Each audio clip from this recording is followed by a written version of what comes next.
spread throughout the paper that you are making. These will settle to the bottom, so be sure that you actually try and lift them up, stir them up before you do the panning part. Okay. Now we have all sorts of things in here, seeds and threads, and I think I'm going to add a little birthday confetti just for fun. Happy birthday, Grandma. And we're going to get ready to do our paper.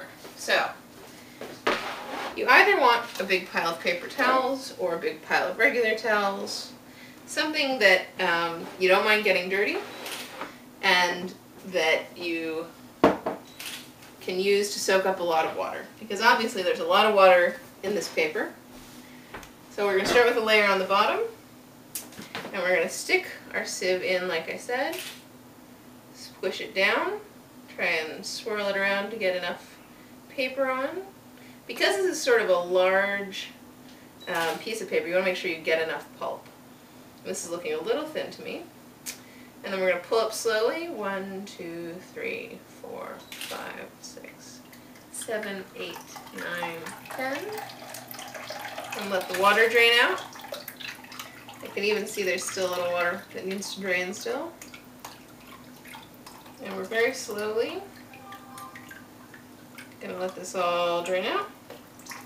Trying to let as much water drain out as possible, because that's that much less water we need to try and get out with the towels.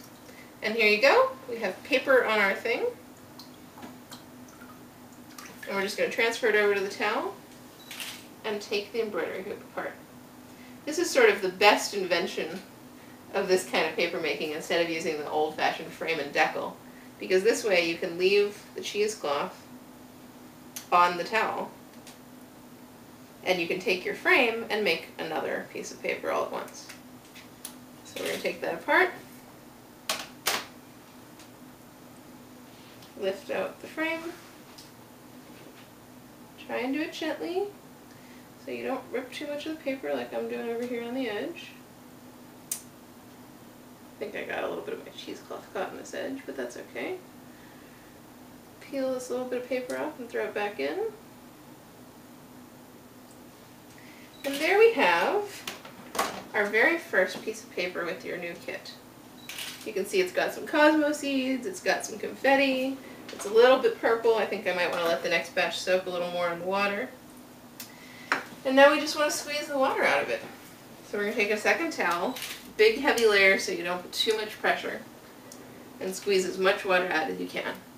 And if you're making a whole bunch of these, you can just leave that like it is and work from there. And I put a cutting board down here on the bottom so we had a flat surface, and it also gives you a nice wider surface to push from once you've got a big pile of towels. And when we're done here, I'm going to take these outside and put them out in the sun and let them dry, and then I'll send you a card we made with this paper. Alright, love you, Grammy. Bye.